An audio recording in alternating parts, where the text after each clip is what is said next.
Chào mừng quý khán thính giả đã đến với kênh tin Chiến Trường. Ngày hôm nay có những nội dung chính sau đây. Good afternoon and happy Thursday. Before we get into questions, and I promise ample time for questions today, I wanted to share just a few updates with you. First today, President Biden signed 2 executive actions that will begin to restore and strengthen Americans' access to quality, affordable health care. Specifically, he directed agencies to re-examine rules and other policies that limit Americans' access to health care and consider additional actions to strengthen Medicaid and the Affordable Care Act so they can continue to provide access to life-saving care for millions of Americans. As a result, the Department of Health and Human Services will open healthcare.gov for a special enrollment period from February 15th to May 15th. And just as a reminder, the prior administration only had it open for 6 weeks, so this is double that length of time. Starting February 15th, Americans without health insurance can go to healthcare.gov and sign up for health coverage, often at little or no cost. The president also rescinded the global gag rule, which bars international nonprofits that which bars international nonprofits that provide abortion counseling or referrals from receiving U.S. funding.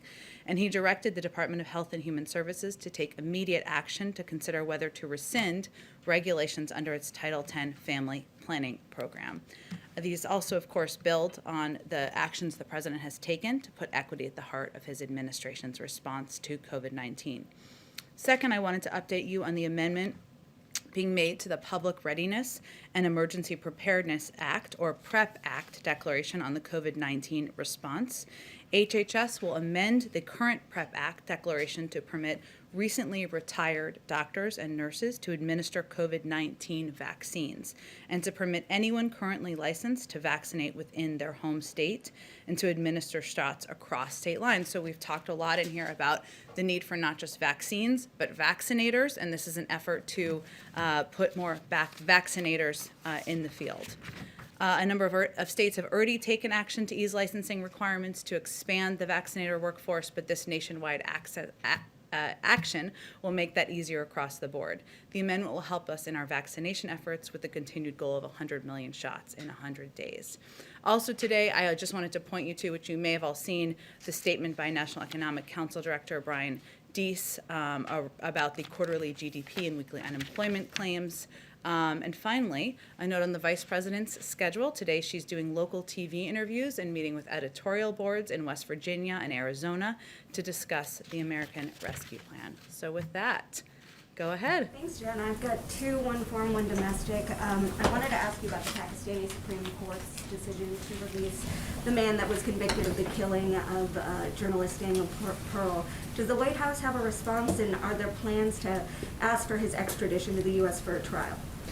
The United States is outraged by the Pakistani Supreme Court's decision to affirm the acquittals of those responsible for Wall Street Journal reporter Daniel Pearl's kidnapping and brutal murder, which shocked the world's conscience in 2002. This decision to exonerate and release Sheikh and the other suspects is an affront to terrorism victims everywhere, including in Pakistan.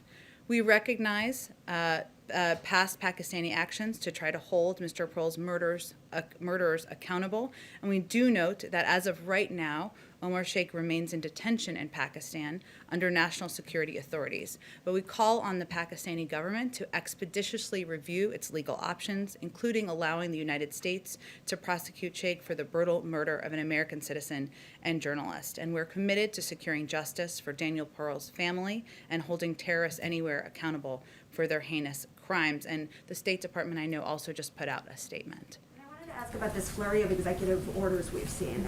President Biden ran on a pledge to restore unity. He promised on Inauguration Day he'd be a president for all Americans, but since he's gotten into office, he's been largely acting unilaterally. I mean, we saw a record-breaking number of executive orders. He has not yet met with lawmakers on Capitol Hill, and we're not even quite sure who he's talking to on Capitol Hill. So what do you say to Americans who are watching all of these executive orders? And does the White House think that this is the best way to make policy, considering an opposing president could come back in 4 years from now and erase all the work he's done with the stroke of a pen? Well, there's a lot to unpack there, so let me try my best. First, the president put forward a large and bold COVID relief package, $1.9 trillion, that is meant to address the challenges the American people are facing and the dual crises that that the country is facing, from the pandemic to an economic recession as a result.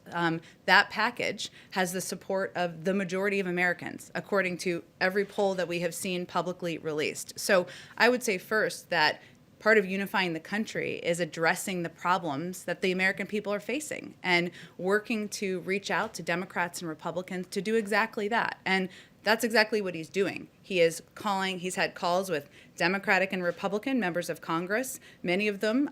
He's doing more calls today, but he's doing calls regularly throughout the week and has done them back to when he was inaugurated and even before then. But he's also calling Democratic and Republican mayors and governors to talk to them about what their needs are on the ground.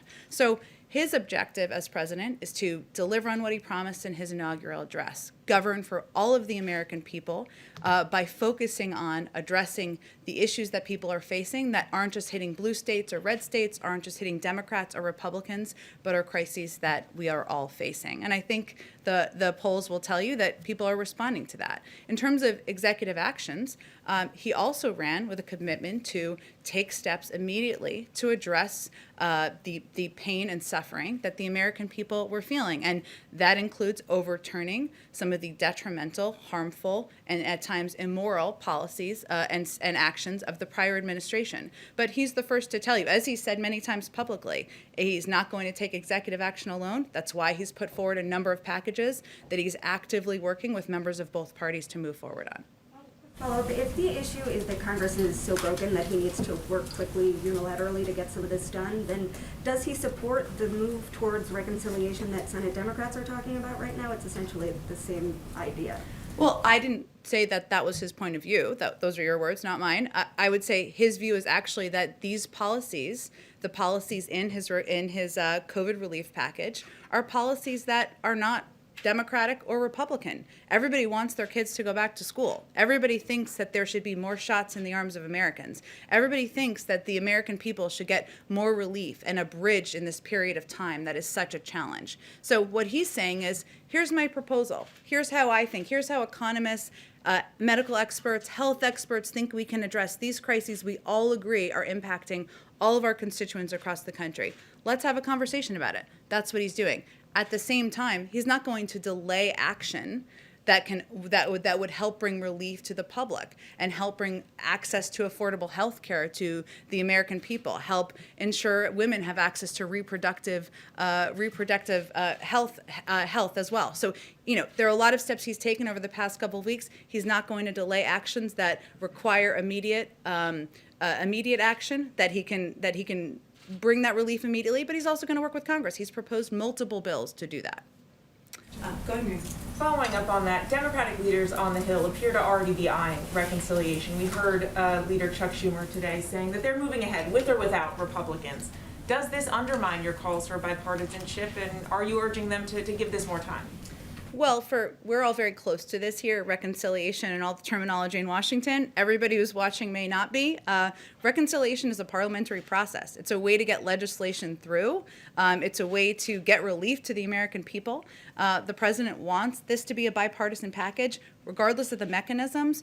Republicans can still vote for a package, even if it goes through with reconciliation. There's no blood oath anybody signs. They're able to support it regardless. And he wants this to be a bipartisan package. He's listening to Democrats and Republicans. We all are, to ensure that that's what it looks like at the end of the day. But it doesn't seem that you can get both the speed you want and the bipartisanship at the same time. So which is the priority? I don't think that's true. We refute that notion. These challenges that the American public are facing are urgent. People don't know how to plan to have food on their table now. They're worried about whether their kids can go back to school in a couple months now. They're worried about getting the vaccine now. And those are issues that Republican elected officials are hearing, Democratic elected officials are hearing from their constituents, and we're confident that people are going to listen to them and come together to support a bipartisan bill. And just one other question on COVID. The South Africa variant is now been discovered to be here in the U.S. You, of course, have taken steps to ban non-U.S. citizens from South Africa from traveling here. That ban goes into effect on Saturday. Can you explain why Saturday? Why not sooner? Well, the testing requirements we put in place that you noted were put in place for all departures, including South Africa. They take place. They will be put into effect at noon on January 26th. So this actually goes into effect Friday night, fair, to Saturday morning, close, and was put into place very quickly over the course of a week to stand up the necessary process. I mean, it takes a little bit of time to put these restrictions in place, to work with airlines, work with regulatory authorities to get them in place. We did that as quickly as possible, and before there was a reported case, of course, because we've seen the reports and we listened to health and medical experts. Go ahead, Caitlin. So, given that Democrats have kind of indicated they will move forward with or without Republican support, would President Biden sign a bill that only Democrats voted for? Well, we're not quite there. That's getting us a few steps ahead of where we are now. He continues to believe that this should be, and will be a bipartisan bill that receives support from Democrats and Republicans. And he's having conversations with and listening to leaders and members of both parties to assure that we get to exactly that place. But if we got to that place where only Democrats have voted for it, is he okay with We'll that? have a conversation at that point. We're not there yet. Okay, so second question on, given all the volatility surrounding Wall Street and GameStop, what is the Biden administration doing to protect the average American investor if there is going to be potentially a major market correction coming? Well, the SEC put out a statement, I believe it was today, or in the last 24 hours, I should say. We'd refer you to that. We're not going to have additional comment from here. Nothing beyond just monitoring it. Has he had any conversations with economic officials about what's going on? He's briefed by his economic team frequently, but I don't have anything more to read out for you. Go ahead. Is the SEC, DOJ, or broader administration specifically looking at Robinhood and other platforms' decision to prevent retail investors from purchasing certain stocks like GameStop? I don't have anything more on this aside from to point you to the SEC statement. Okay, just one more question. Is the administration working with Majority Leader Chuck Schumer to push Gary Gensler's nomination given the frenzy in the stock market? Well, I have not spoken with our legislative team about Gary Gensler's nomination specifically, but certainly the president has spoken about the urgency of getting his team in place to address the range of issues we're facing, and I don't think that would be any different for Mr. Gensler. Go ahead, Sabrina. Thank you so much. First on the COVID relief package, in order to cut a deal, would President Biden be willing to entertain a smaller package? Well, first, and you didn't ask me this, but since there was some reporting this morning, I just want to take the opportunity to be crystal clear. We're not looking to split the package. That is not a proposal from the White House. I talked to the president about it this morning. That is not what our focus is or our intention is. And the reason is because we are not going to put ourselves in a place, or anyone in a place, where we're choosing between helping families to put food on the table and making sure kids get back to school, or making sure kids get back to school and getting a vaccine in the arms of Americans. Now, at the same time, what the president has conveyed to all of us and had during his conversations with members of Congress is that he's put his proposal out there. He was in the Senate for 36 years. He, of all people, appreciates the back and forth, the engagement, the opportunity to hear from members of all sides on what they like, what they don't like, things they think should be smaller. Some have proposed things should be bigger. There's, of course, lots of ideas. No member of Congress is a wallflower that are out there in public, and certainly that reflects the private conversations as well. And, there are areas. For example, there has been some discussion of, can this be more targeted? The president believes that, and that based on his recommendations of economists and his health and economic experts, this is a plan. This is a overall package and proposal that is absolutely targeted toward the people who need it most. But he's happy to have a conversation about that, and happy to have a conversation about any component that people are coming at him with good ideas. But our focus is on making it better, improving the package as people have good ideas. We're open for business and open to hear from members of Congress on that. But we're not going to do this in a piecemeal way or break apart a big package that's meant to address the crisis we're facing.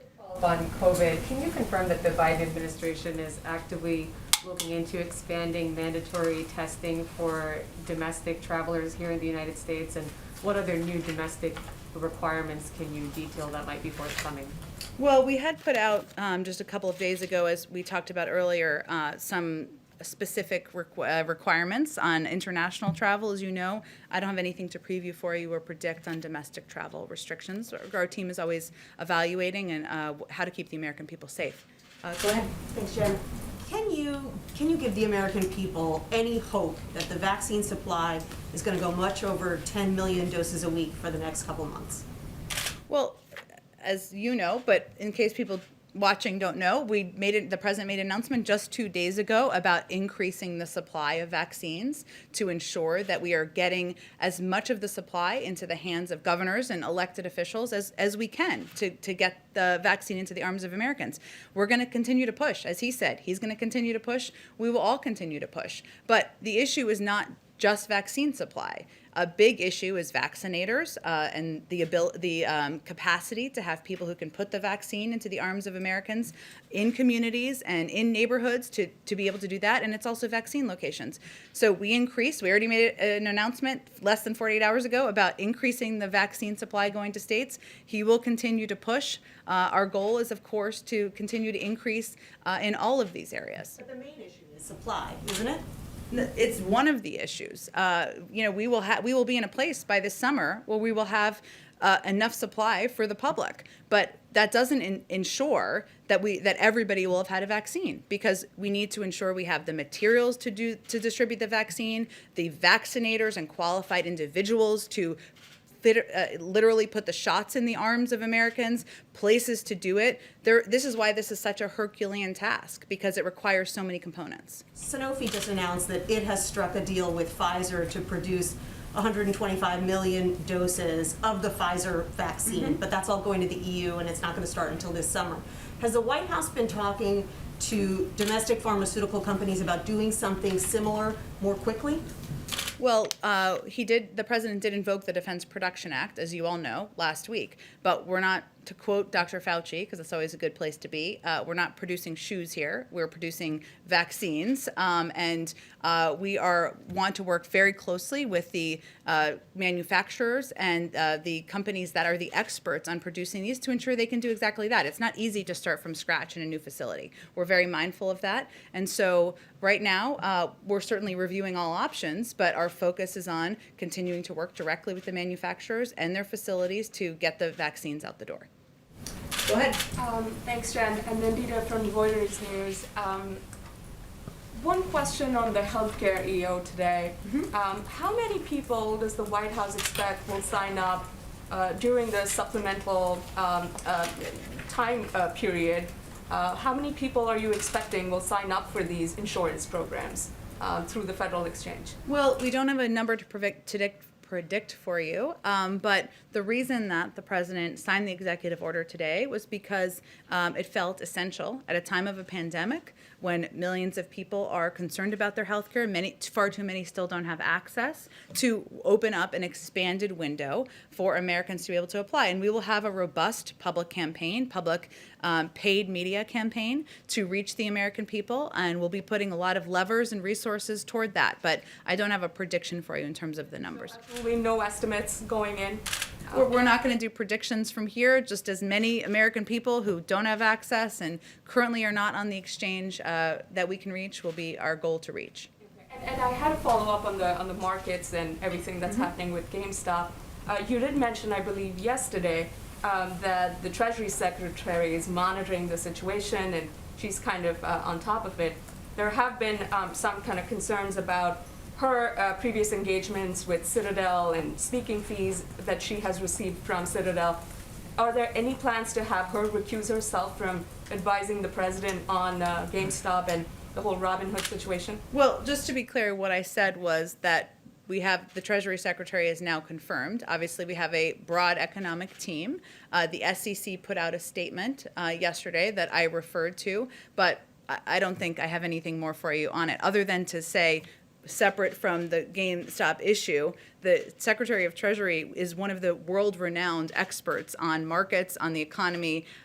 It shouldn't be a surprise to anyone she was paid to give her perspective and advice before she came into office. Go ahead, before she came in to be the Treasury Secretary, I should say. Go ahead.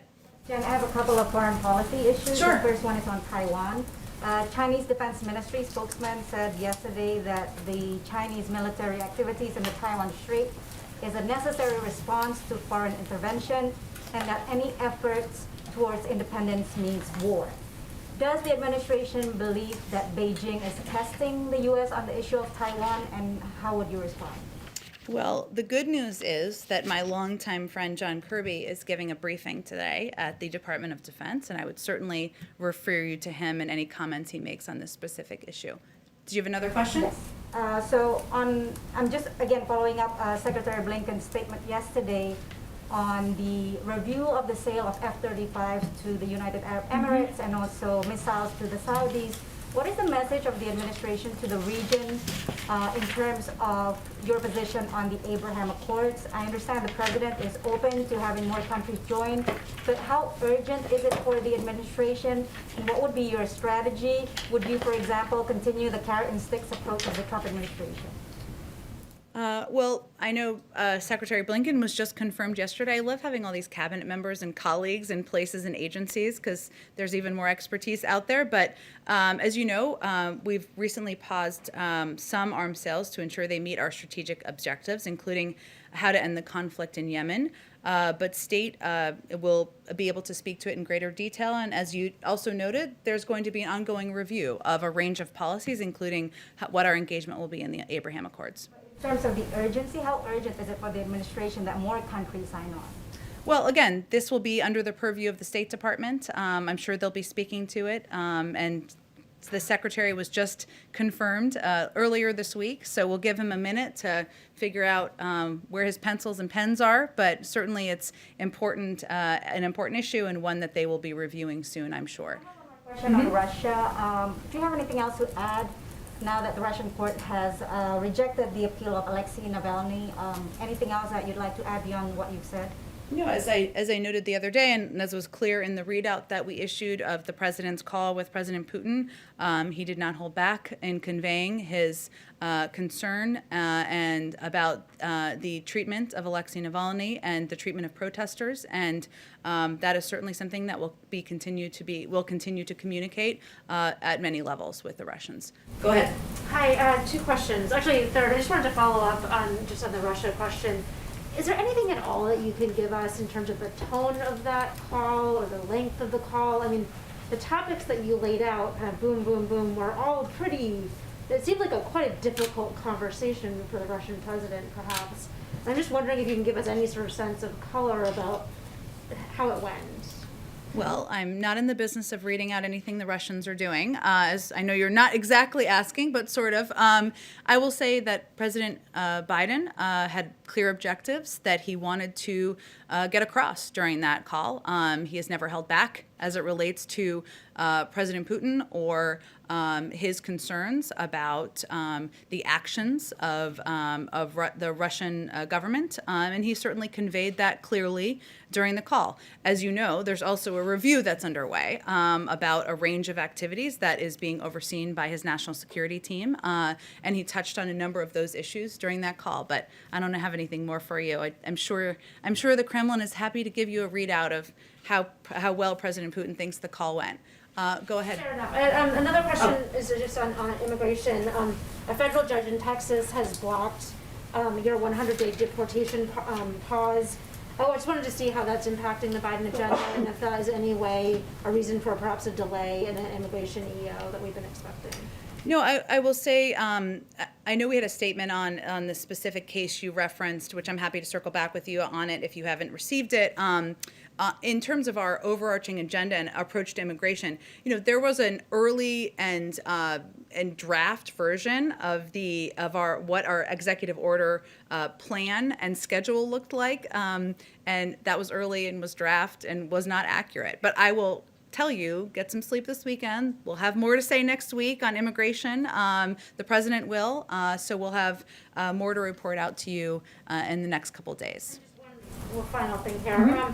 I was curious, some of my colleagues have earlier been asking you about reconciliation and sort of the tension between moving quickly with Biden's legislative agenda versus sort of a longer period of negotiation. And I do wonder with this last week, you did have Senator Leahy in the hospital, Senator Mark Warner in quarantine because of COVID, there's a pandemic going on, and you have the slimmest possible majority in the Senate. Is there any sort of, when you look at the health situation, is there any sense that perhaps, moving it along quickly while you still have a majority might be the better move? Well, I've watched Senator Leahy in action for quite some time, and he has been, continues to be an advocate, as we know, for justice, for equality, and he's pretty wily and fierce. So we're pretty confident we're going to be working with him for a while. And as you know, he's resting at home, and we wish him our best. But I would say the president came into office knowing he was going to have a slim majority, and that it would be essential to work with both Democrats and Republicans, and that it would be extremely challenging, if not nearly impossible, to get big, bold work done on behalf of the American people without working with both parties. And that's exactly why he has himself had a number of engagements and calls with members of Congress, Democrats and Republicans, and why he has asked his team to do exactly that as well. So we've known, of course, even before the election in Georgia, we thought there wouldn't even be a slim majority. We would be in the minority. So, he's been planning for that, and we've been planning for that through the course of the last several months. Go ahead. Yeah, I'm following up on immigration. I understand what you're saying about the document that's out there with some executive orders and dates, but the Chief of Staff also indicated that immigration would be coming by February 1st, which I believe is Monday. Mm-hmm. So are the immigration executive orders coming on Monday? And is there some desire to wait until the Secretary is confirmed for the executive orders, or can you give us shed some more light on this? No, I would say, as you guys may know from doing your own planning with long-term enterprise stories, sometimes things change. And things change in communications planning and what day you're going to put information out. And there's a range of reasons for that. But I would say stay tuned. We'll have more to say next week. So you won't say if it's Monday or not? Just sometime next week? It will be next week. Okay. And one of the executive orders that we're talking about, a plan for family reunification at the border. I mean, that's one. Obviously, there's many, but that's one that a lot of people are waiting to kind of hear what that plan is. Is that something we should expect? Well, the president talked about his commitment to putting together a commission for reunifying families. He remains committed to that, and we'll have more to share on that soon. Go ahead, all the way in the back. Thank you so much, Jen. I'm Raquel Krahenburg from TV Globo Brazil. I have two questions.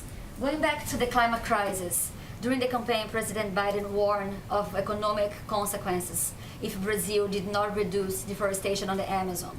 I'm wondering what kind of consequences he's considering, if it could hurt, for example, the trade negotiations with Brazil or the OECD support. Well, we just announced yesterday that we're going to be doing a climate summit coming up in the next couple of months. And of course, this is a big priority for President Biden. And that's why he asked his good friend, former Secretary Kerry, to lead our climate international effort. And certainly Brazil will be a key partner in that. But in terms of what those negotiations and discussions look like, it's a little too early for that at this point, and I'd certainly send you to the State Department and Secretary Kerry's office for more details. Okay, so just a follow-up, did he invite the Brazilian president? Will he invite for the summit? And is also President Biden still planning to label countries as climate outlaws? And if so, would Brazil be part of this list? Well, we're not quite there yet, given we just announced it. There haven't been invites or anything that went out, but we're happy to keep everybody updated. And certainly, as the United States is a large emitter, so is Brazil, so is China, so are many large countries and large economies, and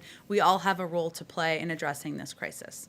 One more question, Jen. When does President Biden think he will be able to start doing, or he will do his first international trip? Yeah. And where would be the first place he would go? I don't have anything to preview or predict for you at this point. As you know, we haven't done any domestic travel yet, given COVID. So I certainly don't have any predictions about a foreign trip. Go ahead, Sabrina.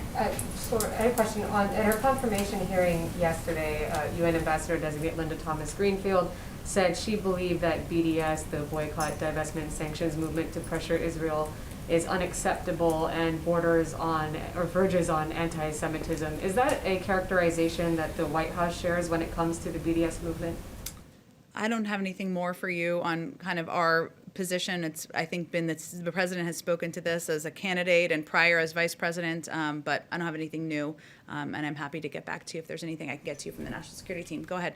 Thank you. Rob Crilly with the Washington Examiner. Just to actually follow up on that, Linda Thomas-Greenfield also said she would be standing against the unfair targeting of Israel, the relentless resolutions that are proposed against Israel unfairly. Is that the position of the White House? I mean, Israel, after all, is in violation of international law, illegally occupies the West Bank and Gaza. Do you believe it's unfairly targeted? You know, I didn't see her full hearing yesterday. Actually, I didn't see any of her hearing. I'm happy to review it and take a look and see if there's more we can speak to from our end. Can I also just bring back to the executive orders, the questions we were discussing at the start? So I'm still trying to sort of reconcile this deluge. What are we at? I think we're at 26 executive orders now, and reconcile that with the campaign rhetoric, because in October, Joe Biden said there were limitations on the use of executive actions, things you can't do by executive order unless you're a dictator. We're a democracy, we need consensus. Now, I think you said earlier that some of these executive orders were being used to roll back some of the immoral things that the previous administration had done. If you're calling these things immoral, is that seeking consensus and unity? And then also, I mean, does it suggest that President Biden sees himself as perhaps a benevolent dictator? Well, Rob, I'm sure this wasn't your intention, but I think you took the president's comments a bit out of context. He was asked about tax reform and whether that could be done via executive order during the interview with George Stephanopoulos, which you're referring to. But I think the Well, I answer is a bit think more I think the question is pretty important context for everybody, and he said no. And the president also said during an interview with columnists back in December that he didn't think executive action should be used for everything, and that certainly is his point of view.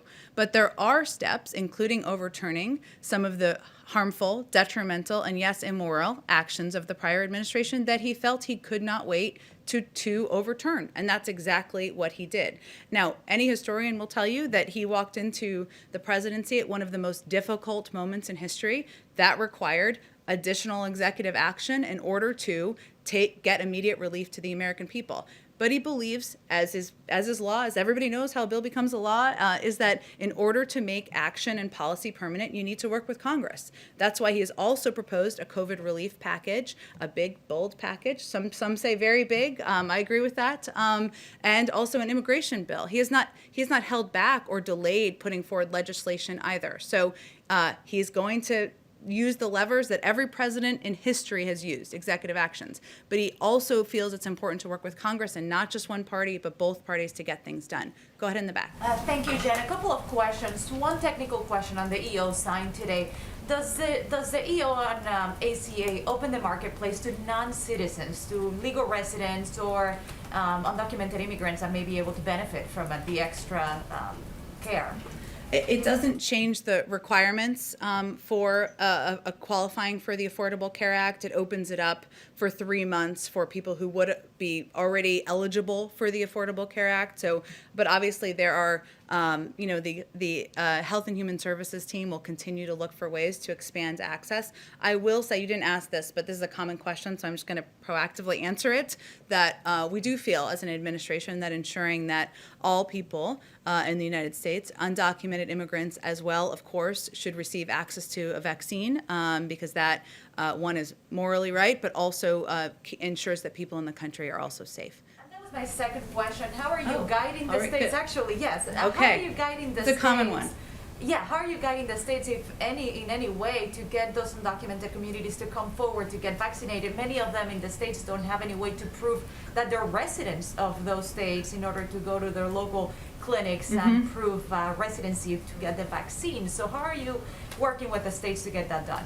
It's challenging. We've talked about this a bit in here. I mean, there's obviously vaccine hesitancy, which certainly exists in communities of undocumented immigrants, and the concern of what it will mean for their status. But we are focused on ensuring we get the vaccine out broadly and to communities across the country, because that will make the American people safer. It's something we have to be both creative about, aggressive about, ambitious about. It's one of the reasons we need additional funding through the American Rescue Plan, but also one of the reasons why we plan to have an aggressive public education campaign to help embolden and empower local doctors and authorities. If I may ask one more on Cuba, do you guys plan on walking back all of those restrictions that were put into place under the Trump administration after the Obama administration had opened things up with Cuba? Well, our Cuba policy is governed by two principles. First, support for democracy and human rights. That will be at the core of our efforts. Second is Americans, especially Cuban Americans, are the best ambassadors for freedom in Cuba. So we'll review the Trump administration policies, as we are in a number of other areas of national security, with an eye to ensuring that our approach is aligned with that. But we will take our own path. I don't have anything to predict for you at this point in time. Go ahead, Alex. I wanted to clarify something. We talked a little bit about the administration's stance on school reopenings yesterday. Sure. So I wasn't really clear on that, so I got a little better information. Ron Klain indicated that he believes, or the administration believes, that schools need more funding for them to be safe enough to reopen for students to go back. But there's been a number of studies, including the recent one out of the CDC, that have shown evidence that schools are perfectly safe for students to go back, and there were recommendations that they should go back. So this seems like a bit of a dispute between teachers' unions and sort of data and the science. So where does the administration stand in that dispute? Well, first, let me be absolutely clear. President Biden wants schools to open, and he wants them to stay open because it's obviously very disruptive for families. I'm a mother, for anyone who has kids, for kids to come in and out of school. But that means making sure, as you said, that every school is able to have the equipment and resources to open safely. Not just rural schools or private schools, which often is where a lot of the school reopenings and schools staying open is happening. It's more of a challenge in public schools where they don't have that funding from tuition or smaller populations where it's easier to put in place the actions needed to keep the schools open.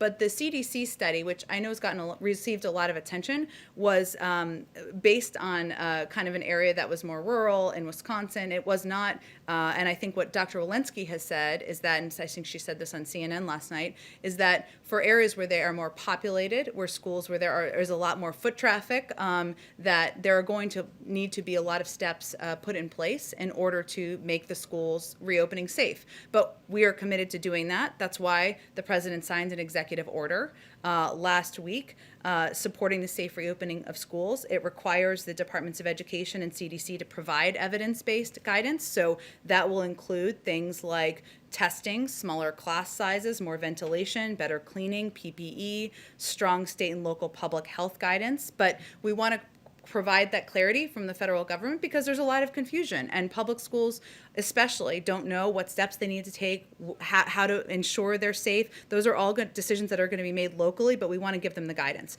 That's in process. Our team is working on that. Dr. Walensky, the CDC, and our health experts, and we hope to have more specifics soon. Maybe two more questions. Go ahead. So American savings rate has been up throughout the pandemic, and so I'm wondering why give all Americans a $1,400 check, and why not means test for the relief that your administration is talking about? Well, first, the proposed checks, I mean, have the same criteria as the package that received broad bipartisan support in December, right? So approximately the $1,400 checks would go to families making approximately $150,000 a year. There's a scaling up, as I think you're referencing, up to about $300,000. I think you all are aware of this, but just for everybody else. And, there has been some questions about that. President Biden, our economic team, we're open to discussing that. But we want to ensure that the families that need relief, that need assistance, get it. And I would say at a time where we saw the economic data today, and this was reflected in Brian Deese's statement, it was worse than any week, I don't want to misquote myself here, than that we saw during the Great Recession. I mean, people are suffering. Millions of people are out of work. People don't know how to put food on the table. These challenges are real. The data shows it, but we also see long lines for food pantries. We see, people who are out of work and don't know what they're going to do to make ends meet. And so that's tangible, that's real, and we want the package is going to need to be big and bold to address that. And then since we've been talking about women's health and access to abortion today, does the administration plan to suspend the requirement that the medication abortion pill be picked up in person? I know that that's something that advocates have been pushing for after the reversal under the Trump administration.